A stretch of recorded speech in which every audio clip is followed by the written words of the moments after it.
Didn't you hear me? You're fired. Sorry to say this after you've come all this way. Stunned, I could only stare as my manager, Jacob, repeated those words. Facing termination at the negotiation table, I was at a loss for words. Jacob snatched away the briefcase containing my presentation materials, almost shoving the termination letter at me, urging me to leave quickly. Understood. Then, please proceed with today's meeting just with you and Sarah. But it's okay. Regarding the meeting, don't you dare talk about it after being fired. Get going, now. As Jacob walked away with Sarah, I watched his retreating back. Unable to say what I wanted to, I was left standing there, dumbfounded. Little did he know, this meeting was about to spark a significant crisis. I'm Alex. I work as an event planner at a company which organizes events. I've been working here for 10 years now. I guess you could say I'm a mid-level employee. There was a significant reason behind my desire to join this company. Ever since I was young, I enjoyed entertaining people. I was always part of the organizing committee for cultural festivals and sports days at school. It involved a lot of work, and coordinating with everyone was challenging. There were those who preferred to slack off and others who just fooled around. There were times when discussions didn't progress, leading to wasted afternoons. Yet, there are many people who look forward to it.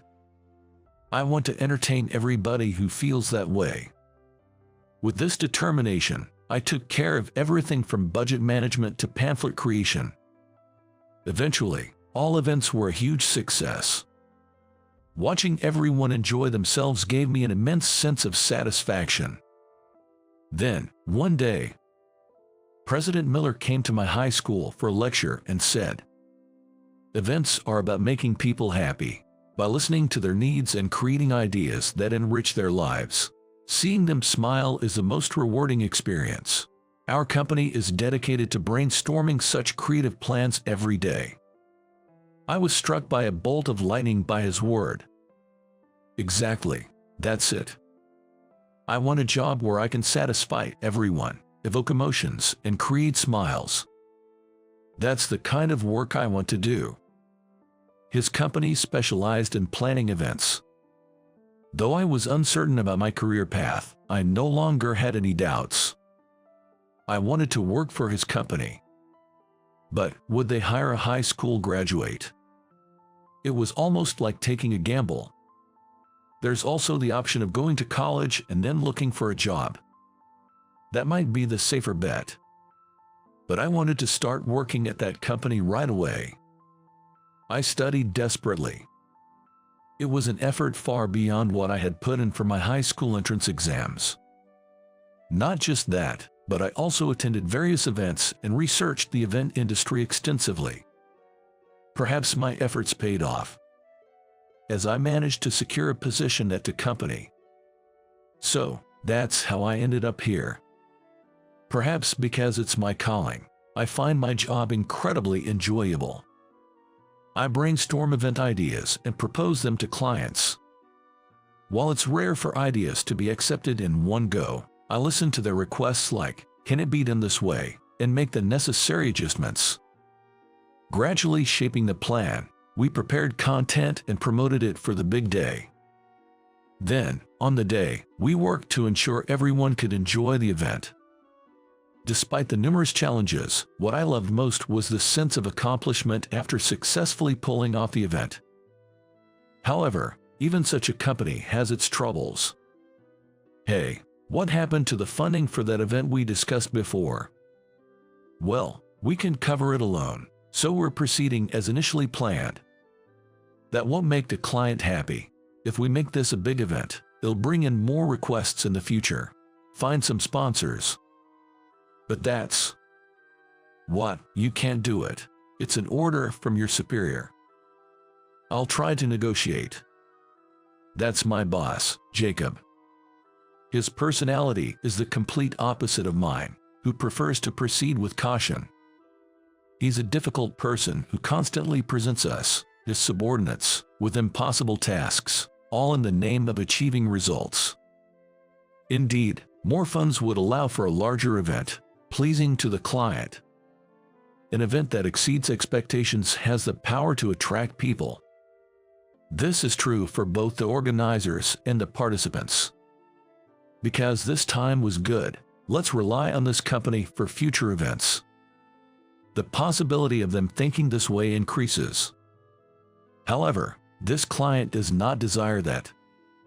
Proceeding as planned should be fine. But Jacob seems determined to make it even more extravagant, no matter what. This is a real problem. He seems obsessed with producing results. And such impossible tasks aren't just a one-time thing. He dismisses the proposals I submit, always saying things like, make it more extravagant, it should be bigger, or allocate more budget here.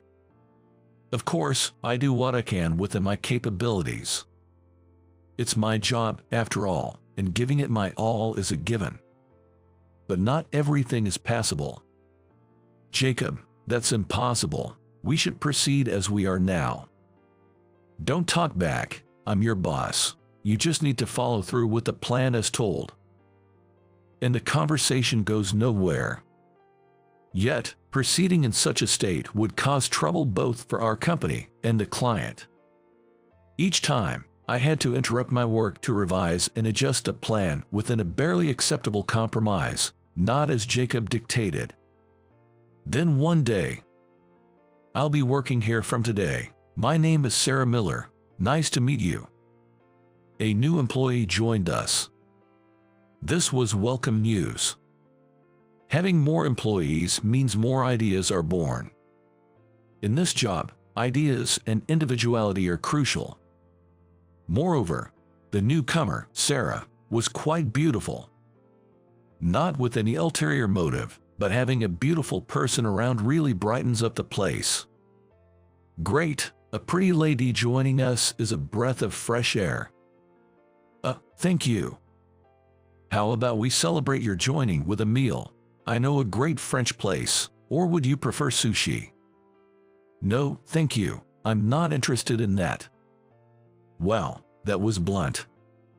Jacob probably didn't expect to be dismissed so outright. Ignoring Jacob, who was taken aback, Sarah walked briskly towards me. I was flustered. But contrary to the scene with Jacob, Sarah greeted me politely. Looking forward to working with you from today. Oh. You're Alex, right? It's written on your name tag. I heard you're my mentor. Yes, that's right. I'm Alex. Nice to meet you. Indeed, I had been asked to be her mentor. So that's why she came straight to me. I was momentarily nervous. Please teach me about the work right away. I have some knowledge, but I'm completely clueless about how things are done here. Of course, let's start with the basics. Okay. Sarah was serious and quick to learn her job.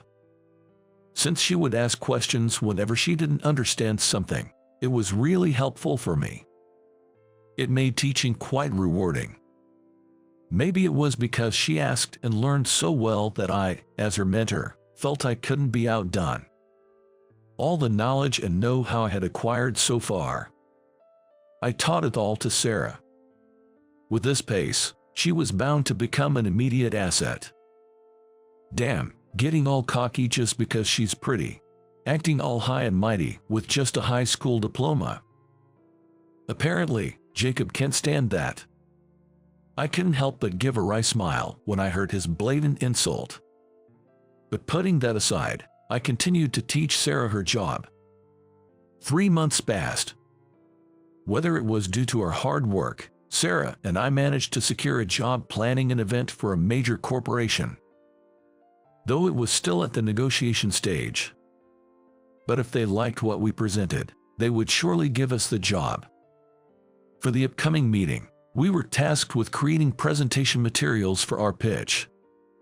This included our past achievements, capabilities, and the required time frame. Working hard to write something that would make them think, we want to hire this company. occasionally getting ideas from Sarah as we went. Looking at our accomplishments laid out like this was quite gratifying. It was then when you snagged that big competition, huh?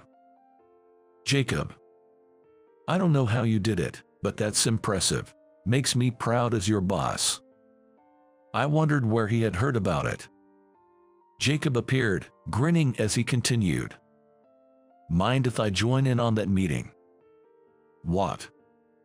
What's the use of a boss if he doesn't join? Looking after my subordinates is part of my job, you know. That was certainly true, but this meeting was something Sarah and I had earned on our own. Glancing at Sarah, she seemed to share my feelings, her expression uncertain. It felt like he was pouring cold water on something we had worked hard for, but rejecting him seemed like it would lead to more trouble. After all, we're talking about Jacob here. All right, it's fine for you to join us. It's fine for you to join. What kind of way is that to speak to your boss? You should say, could you please join us? He was the one who asked out of the blue. This was turning into a hassle as expected. I was already feeling down, but who knows what would happen if I said, actually, I'd rather you didn't, now. Reluctantly, I rephrased it as Jacob wanted. Could you please join us? That's better. I'm looking forward to it. As Jacob walked away in high spirits, I sighed deeply once he was out of sight. This is definitely going to be more difficult than initially expected. Despite saying he would join the meeting, Jacob didn't help us at all. When I tried to get him to assist with the material preparation, he flatly refused, saying, I'm busy right now, so you handle it. And the same happened when I tried to discuss the presentation with him. I even humbled myself to at least ask for a review of the materials or a meeting to discuss the day's schedule. Review. There's no need for that. Just wing it, it'll work out somehow. With such a dismissive response, there was nothing left for me to do but back down. How are we supposed to go into a meeting like this? All the work we've put in so desperately. But no matter what I said, Jacob showed no interest in helping. In the end, Sarah and I were the only ones continuing to prepare for the meeting. And then, on the big day, Jacob, Sarah, and I took a taxi to the company. I was feeling down, but we had to make it a success, no matter what. Looking over, I noticed Jacob, who seemed unusually smug. I had a bad feeling about this. It was when we got out of the taxi at the company. That's right, Alex, you are fired. What? Didn't you hear? You are fired. Sorry to say this after you've come all this way. The dismissal letter was suddenly presented before me. I couldn't believe I was being fired. I knew he was up to something when he insisted on joining the meeting, but to prepare something like this, I couldn't help but sigh. Jacob just smirked. The termination letter fluttered as if urging me to take it quickly. Sarah looked stunned. Reluctantly accepting the letter, I spoke up. Understood. Then, I'll leave today's meeting to you guys. Alex. Since I'm fired, I can't participate in it, can I? Sorry, but I'm counting on you, Sarah. But then, since you are done working, you should head home right away. Oh, I'll cover the taxi fare for you on the way back. Out of pity.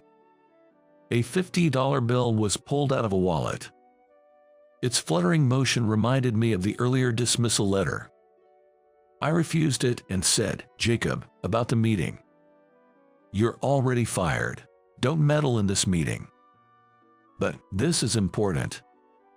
Enough. Just go.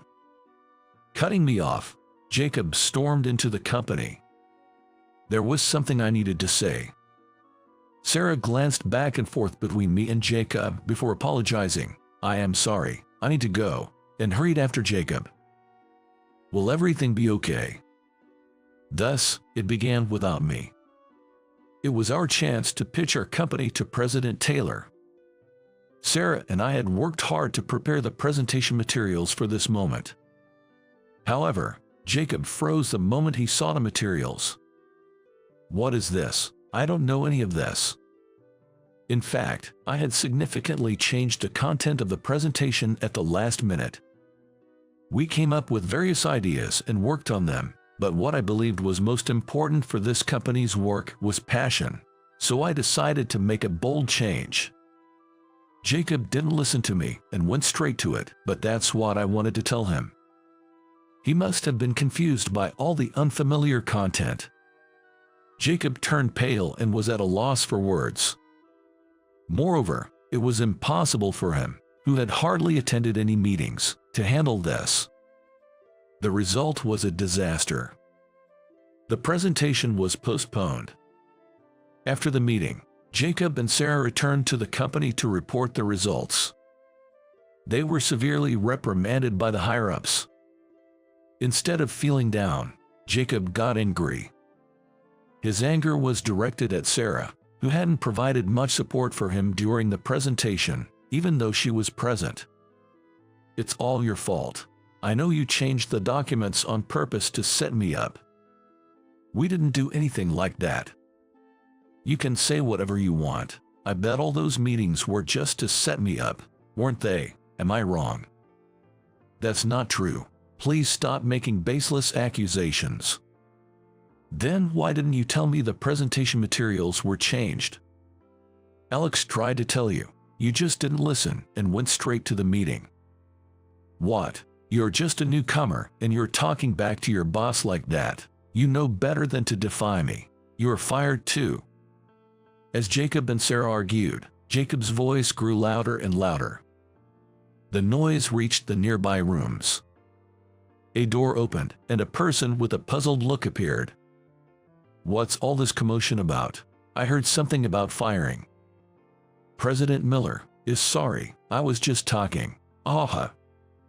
But it sounded more like shouting to me. "What have you done to my daughter?" Daughter? Apparently, Jacob didn't know Sarah was President Miller's daughter. His smirk quickly faded to a look of horror. I thought he would have realized it sooner given they shared the same last name, but maybe it was too common, or he just didn't notice. At least, he didn't expect Sarah to be the president's daughter. "Dad, he fired Alex." "What? You fired him without my permission?" "Well, there's a reason for that, you see. It's all his fault. He changed the presentation materials for the meeting."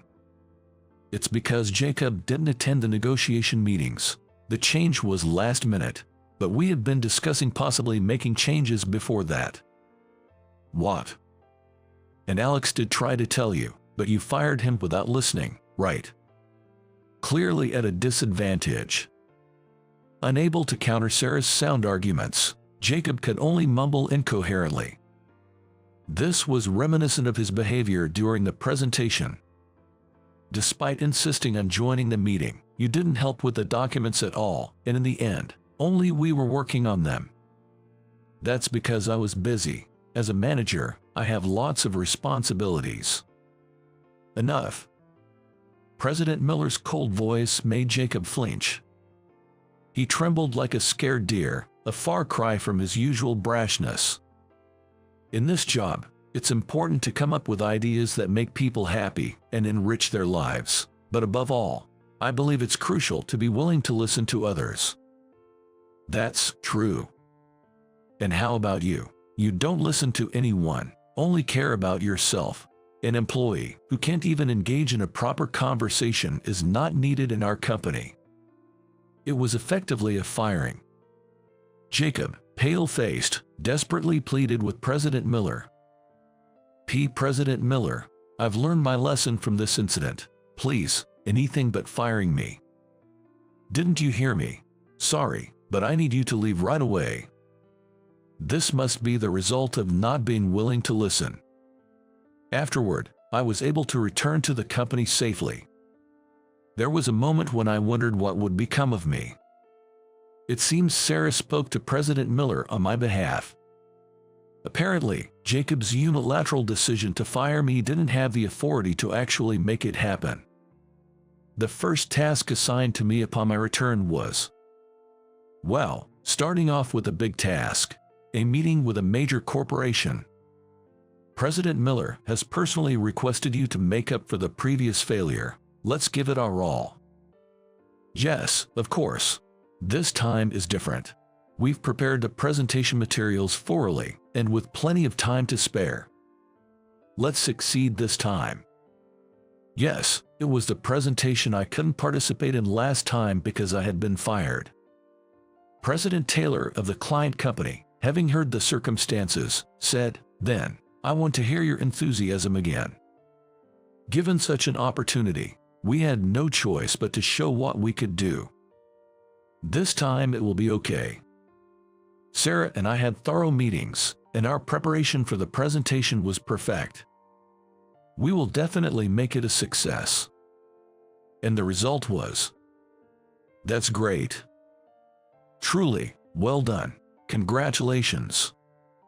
Sarah congratulated me with a smile for our success. The result was a success. It seems President Taylor was quite pleased as well. "I definitely want you guys to take on this project. I'm looking forward to your enthusiasm and dedication," he even said. "Since it's with a major corporation, the event will be on a large scale. This means managing finances, meetings, and setups will be challenging.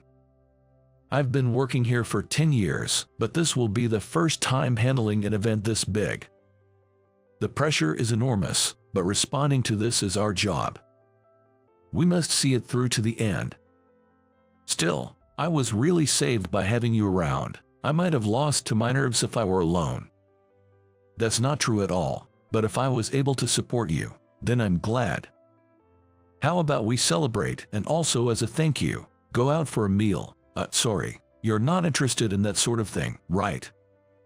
I blurted out the invitation before remembering her reaction wasn't great when she was asked on her first day. Feeling awkward, I was scratching my cheek when, contrary to my expectations, Sarah answered, "Yes, I'd love to." "What? Are you that surprised? Most women would refuse if asked out for a meal by someone they just met." "Oh, I see. That was the reason." "But that's not the only reason." "What do you mean?" "I've been interested in you, Alex, because you're always so serious about your work." Now that was truly a bombshell. "What?" And there, I decided to confess something too. "Actually, me too. Seeing your smile always cheers me up. Having you support me through the work." "Really? I know this is sudden, but would you go out with me?" "Well, planning dates is something I'm good at." "You don't need to be so work-focused." "Sure, with pleasure." Who would have thought it would turn out like this? Feeling a bit bashful, I asked her out to dinner again. Maybe French or something. The presentation went well, and work is going smoothly. I deeply realized that passion is the most important thing. Moving forward, I hope to have a good relationship with Sarah. My name is Michael Johnson, and I'm a middle school boy. I come from a single-parent family, but I don't really know the reason behind it. I think it had something to do with my dad finding another woman or something like that. So, my parents got divorced when I was in elementary school. My parents used to fight all the time since I was young, and it always scared me. My mom cried countless times, begging my dad to stop his affairs, but I don't think he ever felt any remorse. It seemed like my mom finally realized that nothing she said would make a difference, and she decided to get a divorce. After that, our financial struggles just got worse. Even though my dad did visit me after the divorce, he never paid any child support to my mom. I had no idea about this, so I always wondered why we were so poor. I thought things might have been a bit better if we received some child support, but it seemed like my mom had given up on that idea. It was a struggle to have 3 meals a day, I brought only a slice of bread to lunch for school. That's why some people called me poor. So, no matter what anyone said, I had to put up with insufficient lunch. For breakfast, I would just have plain toast, and my drink would be just water. Dinner was just a fried egg with soup, which is tough for a growing boy like me. I was always hungry because of this. My mom did try to make homemade sweets, but to be honest, they weren't very tasty. They were just fried bread crusts or something like a pancake but without sugar, and since my mom was never good at cooking, they didn't taste very good. But I couldn't waste them or make my mom feel bad, so I ate them anyway. I imagined other families might spread jam on their bread or turn bread crusts into sugary rusks, but we couldn't afford such luxuries. I was always craving sugar, so I would secretly lick a little bit of the sugar my mom used sparingly, just to satisfy my cravings. I hated my dad for not paying child support, which made us live this poor life. I also thought that if my mom had been a bit more assertive with my dad, maybe she could have gotten some child support. But I couldn't really blame her. She was exhausted from work every day, so it was impossible for her to say anything. Then, I started middle school. I attended the local public middle school. We were so poor that we couldn't afford new uniforms or a school bag, so my mom asked an older boy in our neighborhood for hand-me-downs. They weren't too worn out, but obviously, they weren't new either. But it didn't seem to matter much at school since many kids were using their siblings' old stuff. Our school had uniforms, but things like socks, shoes, coats, and scarves were up to us. So everyone wore what they liked. My shoes were cheap ones that my mom bought for just $10. But there was one girl who was different. Her name was Alicia Whitehill, and she was in my class. Alicia always wore these expensive-looking leather shoes. Many girls wore sneakers, but I think most of them were synthetic leather. But rumors said Alicia's shoes were tailor-made by a craftsman and cost hundreds of dollars per pair. I remember my mom saying our rent was $300, so the fact that Alicia wore shoes more expensive than our rent was unbelievable to me. Even the logo on her socks seemed too fancy for a middle schooler. Later, I found out that brand was really expensive, and I was amazed that someone could wear such things. Alicia was considered one of the top people in the school caste system, and everyone said she was beautiful and wanted to be like her. It seems she was the daughter of some company's president, so it's understandable why everyone admires her. Indeed, Alicia was beautiful, and I secretly thought she was pretty cute too. Her hair was always so well kept and shiny, and her skin was white and clear, just like a doll's. Every time I passed by her, I caught a whiff of a pleasant scent, probably from some girly shampoo she used. The shampoo at my house was the cheapest one from the drugstore that my mom and I shared, and I didn't really like its smell. It even smelled a bit like chemicals, to be honest. Frankly, I thought it smelled like something an old man would use. Driven by a strong desire to escape this life of poverty, I focused intensely on my studies. I hoped that someday I could attend a prestigious high school and then a top university, which might lead to a job at a leading company. My older cousin, Jack, who was several years my senior, had attended the top high school in our state and then went on to a famous university in New York. Jack had landed a job at a major bank and was earning a decent salary, as he told me. Even though we were cousins, Jack always treated me kindly due to the age gap. I aspired to become a successful man like Jack, earning enough to ease my mother's burdens. According to Mr. Harrison, my teacher, there were ways for children from single-parent families to attend high school and university without spending much money, so I aimed for scholarships and honors programs. After school, I would go to the nearby state library every day. And there, I would often see Alicia. "What are you doing here?" she asked one day. Well, exams are coming up, so I thought I'd study for them," I replied.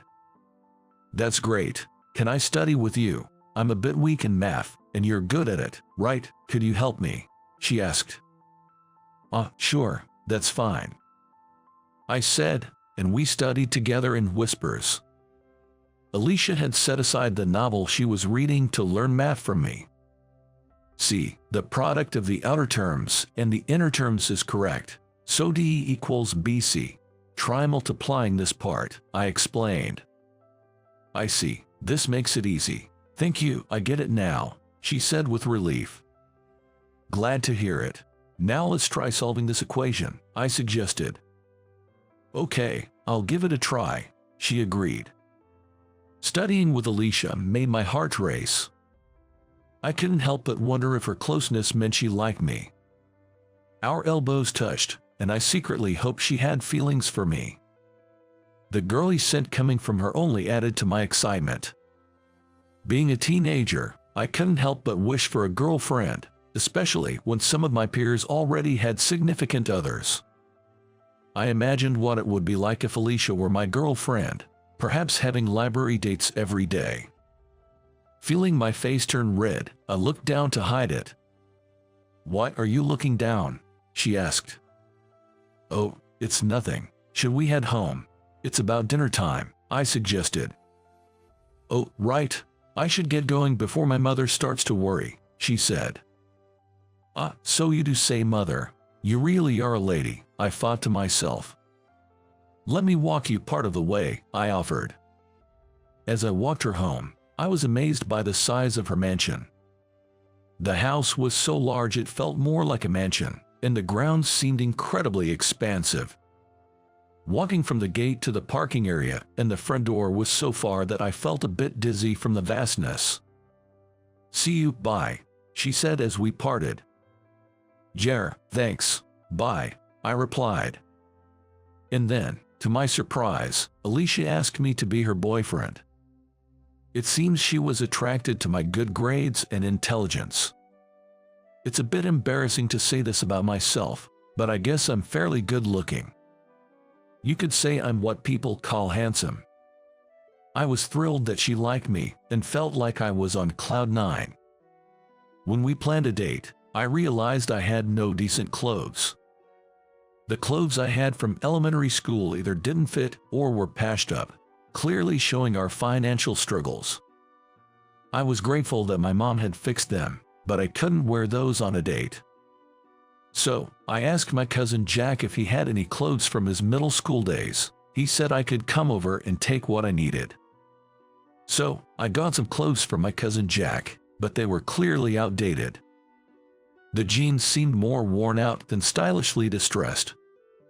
I thought maybe I could pass them off as intentionally vintage, so I decided to lie about it. The shirt was faded, and the print was peeling off. I figured I could just claim it was part of the vintage vibe. As for shoes, I only had my usual worn-out, cheap sneakers, so I decided to wear those. On the morning of the date with Alicia, I was excited. I was a bit nervous but happy about going on a date with a girl. I planned to use the allowance my mom gave me to take her to a burger joint. For someone from a poor, single-parent family like me, even a burger place was a treat. When I arrived at the meeting place, Alicia was already there, waiting. She looked elegant and pretty in a white bag, a pink dress, and a cardigan. Her stylish shoes made me regret my outfit choice. I felt shabby in comparison, and I felt bad for Jack's clothes. What's with that outfit? Isn't it kind of unfashionable? Alicia giggled at my outfit. Until then, I thought my poverty was a secret from my classmates, as I always wore the best clothes I had at home. Well, this is just some vintage stuff I've been into lately, I lied. That's a lie, right? You just got those from somewhere, didn't you? It's so obviously hand-me-downs. Did you think you could fool me? Well, this is, Look, I don't want to be mean, but you're from a single-parent family, right? You probably got those from a friend or relative. Oh, how embarrassing. No, these are from my cousin and... I don't want to hang out with someone dressed so poorly. It's embarrassing. If people think I'm dating someone so poor, I'd be mortified. Everyone will just stare and laugh. I'm going home. This was a waste of time. Alicia, wait, please. Goodbye, Michael. This is farewell. Thank you for everything. Alicia walked away, leaving me behind. I was sad to return home without even starting the date. But how did she know I was from a single-parent family? Since we first met at the library and I walked her home in my uniform, I didn't think I looked that poor. Someone must have told her about my family situation. Since I had the best grades in my class, there were a few who resented me. Kyle and Dylan were among them. They were always speaking ill of me, so they must have been the ones filling Alicia's head with nonsense. I despised both Kyle and Dylan. Afterward, Alicia ignored me in class and the hallways. She even made disparaging remarks about me. She would say the classroom smelled because of me, and open the windows, with Kyle and Dylan laughing crudely. It smells so bad. Must be someone who doesn't bathe, like a certain someone. We better open the windows. Yeah, it stinks because of that certain someone. Seriously, it's unbearable. Let's open all the windows. This ordeal continued, making my life a living hell, and incredibly, I ended up in the same class with Alicia, Kyle, and Dylan for 3 whole years. By the time I was in the 9th grade, I had become the most disliked student in my year. When our collected money went missing, Alicia blamed me. It must have been Michael because he's poor. He probably wanted it for his living expenses. Yeah, Michael must have stolen it. He's capable of that. Exactly. It had to be him. What a lowlife. Isn't that right, Michael? I didn't do it. I would never steal anything. You really don't know when to give up, do you? Poor people like you shouldn't even speak to Alicia. But I really didn't do it. Shut up. Only someone at the bottom would steal, right? Wait, I really didn't do it. Please believe me. But who else could the culprit be but you? Come on, confess. At that moment, when I didn't know what to do, Sophia, the class rep, came to my rescue. Why don't we ask Mr. Harrison to check again? It might have been misplaced. Sophia. We always put the collected money in that bag, but maybe it was put somewhere else this time. So, our homeroom teacher, Mr. Harrison, searched everywhere once again. It turned out that the money had already been put in the safe. It was terrible that I was almost blamed due to Mr. Harrison's oversight, but thanks to Sophia, I wasn't blamed in the end. Time passed, and I became a college student. Thanks to my academic excellence, I was able to attend university with a scholarship that covered my tuition. However, I still had to work part-time jobs to cover the costs of textbooks and transportation, as the scholarship didn't cover everything. My mom was working too, but we couldn't stretch our budget as before, so we were still living in poverty. Eventually, I graduated from university and entered the workforce. When I was about to turn 30, I noticed an invitation to a middle school reunion on Facebook, so I decided to read it. I don't have many good memories from middle school, but I'd like to see the people who were nice to me. Maybe I'll go. When I arrived at the venue, everyone was already having a good time inside. The married women had their maiden names on their name tags, so it was easy to recognize who was who. I thought to myself how people seemed to have changed yet remained the same. There was a nostalgic feeling seeing everyone's familiar faces. As I looked around, I saw Alicia sitting and drinking. Alicia's name tag still read white, which indicated she was still single.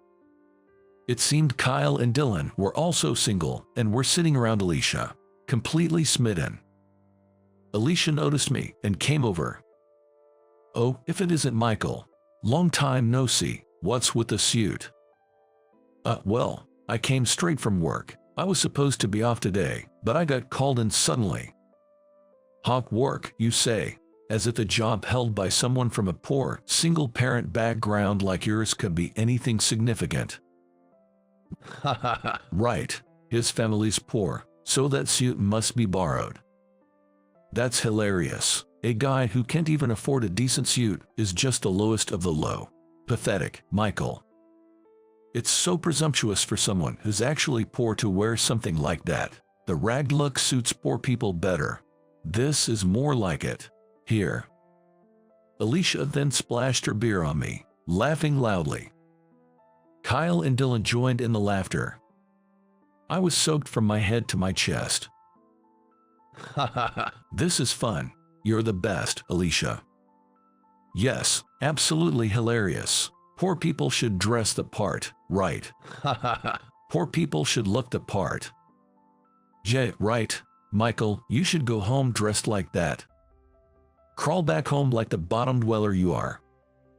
Alicia seemed drunk, swaying unsteadily. She might have been drinking before the reunion. Kyle and Dylan looked down on me, smirking, which infuriated me. I really wished these annoying guys would just disappear. I decided to head to the restroom. There were paper towels there, and I could use them to dry off.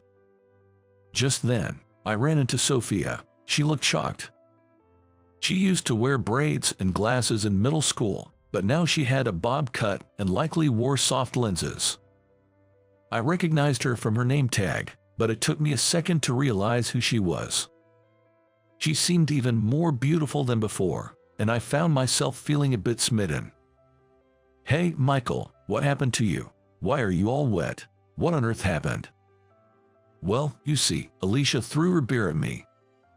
What? She poured it on you? That's terrible. How could she do such a thing? That's the worst. As I was trying to dry myself off with paper towels in the restroom, Sophia helped me out. But then, Alicia came after us, intending to pour beer on Sophia as well. She was holding a beer bottle, grinning smugly. It was a defiant smile. I quickly stepped in front and grabbed the beer bottle firmly. Suddenly, there was a commotion outside, and then Kyle and Dylan burst in. Wow, a Rolls Royce. Isn't that from Alicia's family? It's the first time I've seen such a luxury car. Seriously, it's amazing. It really is a luxury car. Alicia's family is really something else. Man, I wish I could ride in it. Kyle and Dylan were making a fuss about seeing a Rolls Royce, a luxury car. Well, a Rolls Royce isn't exactly a car people see driving around every day, so their surprise was understandable. Oh, I wonder if that's my father's car. But my father doesn't own a Rolls Royce. What's going on? Maybe he bought it today. Hee. Maybe he's trying to surprise me. Alicia went outside to check the Rolls Royce, but the chauffeur came out and said, Mr. Johnson, your car is ready. Alicia looked stunned. Eh? That's Alex, my company's chauffeur. Believe it or not, I'm actually a company president. What? You're a president, Michael? That's not funny. There's no way you could own such a car and have a chauffeur. You were just a poor kid from a single-parent family. Well, I was poor, but I worked hard since then. I boosted my performance at the first company I joined after graduating and then went independent. It's been incredibly profitable. I bet I'm earning more than your dad now. Ever heard of X Technical Solutions? Wait, X Technical. That's a really famous venture company. Yeah, that's my company. I don't show my face in the media, but I do a lot of interviews. Oh, and we do business with White Engineering too. That's my father's company. Yeah, I guess you didn't know. Well, it looks like you don't work, so you probably never thought about who I might be. To think you did all that without realizing I'm one of your father's business partners. Please, I'm sorry. Just don't do anything that might disadvantage my father. Please, I'm begging you. What to do? I've been hearing some bad rumors lately. Maybe it's time to cut losses. Please no, listen to me, please. I'm going to leave now. I was about to go home anyway, that's why I called my chauffeur, so, goodbye. Wait, please. Sophia, if you want to leave too, you're welcome to ride with me. You probably don't want to stay here any longer, right? Really? Then maybe I'll take you up on that offer. So, I paid for both our admission fees and decided to head home. Sophia kept thanking me all the way in the car. Thank you for earlier. I thought I was going to get beer poured on me too, but you saved me just in time. And thank you for paying the admission fee. No problem at all. Thank you, Sophia, for helping me clean up my soaked suit. I hope I didn't stain your clothes or anything. Are they okay? I'm fine. Nothing got dirty, and it's okay. My clothes aren't that expensive. A wash will do. But really, it's amazing that you can ride in such a car. You must have worked really hard, Michael. Well, it's a bit embarrassing to say it myself, but I did what I could. Being from a single-parent household, I was aware of the burden I placed on my mom, so I always wanted to make things easier for her. That's why I aimed for the top sales performance at the company I joined as a new grad. The incentive pay was good, and even though it felt wasteful to leave, I always wanted to start my own company. That's impressive. You've got real guts. I need to take a leaf out of your book. What are you doing now, Sophia? I'm a middle school teacher. I had today off because it's Saturday, but sometimes we have trips for extracurricular activities. I'm in charge of the tennis club at school even though I've never played tennis before. Really? That suits you, though. You always had the vibe of a serious, top student, so being a teacher is perfect for you. Do you think so? But being serious isn't enough. It's really stressful, and there are so many difficulties. But when I see my students, all that stress just disappears. It's bittersweet watching them graduate. But it's really nice when I randomly bump into them while shopping and see how much they've grown. Sophia had always been very serious and exactly the kind of person you'd expect to be a class rep in middle school. She was also in the student council, the epitome of diligence. It made perfect sense for her to become a teacher. But as Sophia said, being a teacher probably isn't just about being a virtuous saint. It's not a job for the unserious, though. After that, I kept thinking about Sophia. Maybe I really liked her. When I was in trouble with the beer incident, she was there trying her best to help me. The flutter I felt then must have been love, I realized. I had exchanged contact information with Sophia, so one day, I called her out. Since we both were off work, I invited her to have drinks together. We entered a slightly fancy bar, and Sophia and I enjoyed some drinks together. Sophia seemed to have a high tolerance for alcohol, as she could drink a lot without her face turning red. So, what did you want to talk about? You said you had something to discuss. That's why I came. Well, it's a bit odd to say this here, but would you go out with me? Since that time, I've been thinking about you non-stop. Remember when I was drenched in beer and you tried so hard to help me? I think I like you, Sophia. Is that so? I'm happy. I feel the same. Really? Sorry, I've actually liked you since middle school, but I was too shy to say anything and just kept quiet. I always thought you were cool because you were good at studies and very hardworking. Oh, and it's not because you're wealthy now. I genuinely admire your dedication to your work. I'm so glad you felt that way. I'm pretty happy too. And that's how we started dating. I think to myself how Sophia is such a hard worker and hasn't changed a bit from before. Her strong sense of justice makes me believe that if someone like her had been my teacher in middle school, those days would have been much more enjoyable. Sophia always praises me, which motivates me to work harder at my job, and I feel that she's there for me. I want to marry Sophia and build a happy family with her, providing her with a sense of security. That's why I'm striving to become a man worthy of her. When we both turned 30, I decided to propose to Sophia. I meticulously planned everything for Sophia's birthday in July. I had every detail of our date planned out, from the places we would visit to where we would dine. During the date, Sophia was so cheerful and lively, more like a young girl than the serious teacher she usually is. We then dined at a French restaurant with a beautiful night view, enjoying a course meal.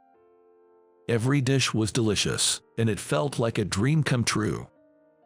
The old me would have never imagined experiencing such luxury. But it was my determination to escape poverty through hard work and dedication that made this moment possible. When dessert was finished, I seized the moment to take out a ring. It was the engagement ring I had chosen. "Sophia, this is my way of showing you how I feel. Would you marry me? I promise to love and cherish you for the rest of our lives. Please, will you be with me? Is this? Please, I'll make you happy." "I'm so happy. Michael, I'll do my best to be a good wife too. Let's support each other as husband and wife." "Thank you, Sophia. I love you." "Me too. I love you." Following this, we visited each other's parents. I'm earning quite a bit now, so I've built a house for my mom. So, we're no longer living in that rundown apartment. My mother now lives comfortably in her own home. She seemed to like Sophia a lot, repeatedly thanking her to be with me. Sophia's parents also approved of me, which made me happy. They didn't hold any prejudice against me for being from a single-parent family and praised my efforts. Eventually, Sophia and I got married and now live together. I never wanted to constrain my wife, so I didn't ask her to quit her job. She could stop working if she wanted to, but if she wished to continue teaching, I would support her decision. I wanted to respect her choices. We no longer do business with White Engineering. It wasn't out of spite, but due to unfavorable rumors, which led to us cutting ties. The company was involved in tax evasion, and it seems that tax authorities have started an investigation. It's likely that Alicia's family will face tough times ahead. But as for us, we're living happily, and the past doesn't matter much anymore.